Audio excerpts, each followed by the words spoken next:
The week always felt different. A calm, almost perfect rhythm. Monday to Friday, I was Chike, the ambitious tech guy, building my small empire in Lekki Phase 1.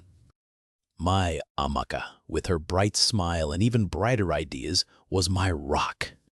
We would share plates of jollof rice, make plans, dream big. Our apartment hummed with a quiet joy, a sanctuary from the Lagos hustle. She would moved continents for me, left her whole life behind. I could not mess that up.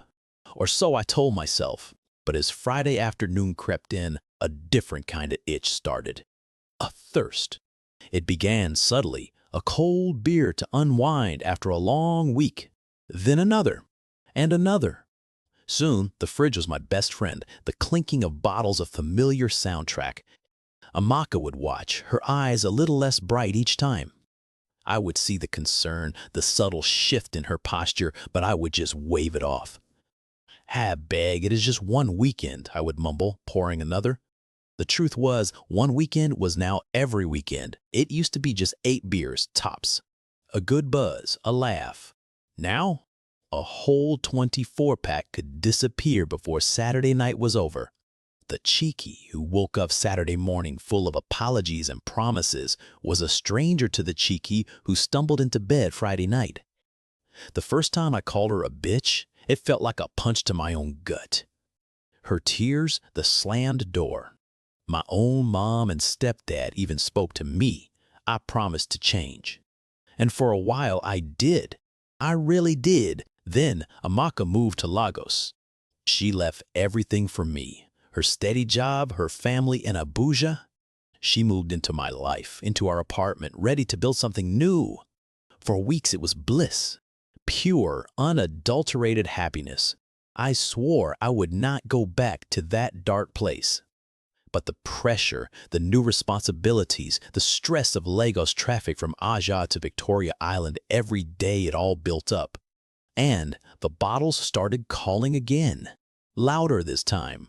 And I answered. The arguments came back sharper, crueler. Each time Amaka would say, "Chike, I beg, you have had enough," or "Please, slow down."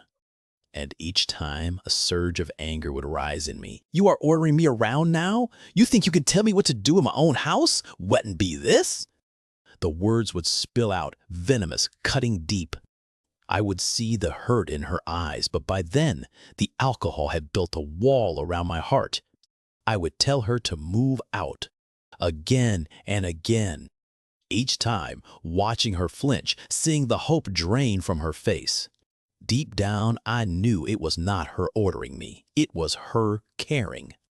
It was her pain. But the beer had this way of twisting everything, making me feel attacked, unappreciated. I worked hard. I paid bills. I deserved to relax, did not I? This was my way. If she did not like it, then what? I could not even finish that thought. The idea of her leaving, of being alone in this big apartment, this big city, was a cold dread that sobriety brought, but alcohol quickly numbed. One Saturday, we were supposed to meet friends at a cool spot in Victoria Island, grab some suya, enjoy the evening. I started drinking early, saying I needed to pre-game. By the time we were supposed to leave, I was already slurring. Amaka tried to gently lead me away from the fridge. "Chike, you promised. We have plans." I snapped. Loudly. In front of our neighbor, Mrs. Adeniji. "Are you my mother? Leave me alone." I remember her face, pure mortification, as I stumbled out the door alone. I came back hours later, do not remember much. The next morning, the silence was deafening. Amaka was not in bed. I found her in the living room, a small duffel bag packed by the door. Her phone in her hand, probably looking at flights back to Abuja. Her eyes, usually so warm and full of life, were just empty. "Chike," she said, her voice barely a whisper, "I cannot do this anymore. I left everything to be here. I have no one else. But I cannot live like this." Something in that empty gaze, in the quiet finality of her words, broke through the alcohol-induced haze that had clouded my mind for months. The fear was not just cold anymore. It was a fire in my gut. Losing Amaka, the woman who had trusted me with her entire life, who had crossed oceans for me, that was a pain more potent than any hangover. The reality crashed down like a falling Molu bus in peak traffic. I was losing everything. Not because of Legos, not because of stress, but because of me. Because of the bottle. I fell to my knees, not caring about pride, not caring about anything but keeping her. Amaka, a beg, do not go, please. I have a problem. I know I do. I need help. The words were bitter on my tongue, but they were true. For the first time, truly true. Her face softened, just a fraction. It was not forgiveness, not yet. But it was a flicker of something, a tiny spark of hope. The road ahead would be long, filled with struggle, but for the first time in a long time, I was ready to walk it. With or without her, I had to change.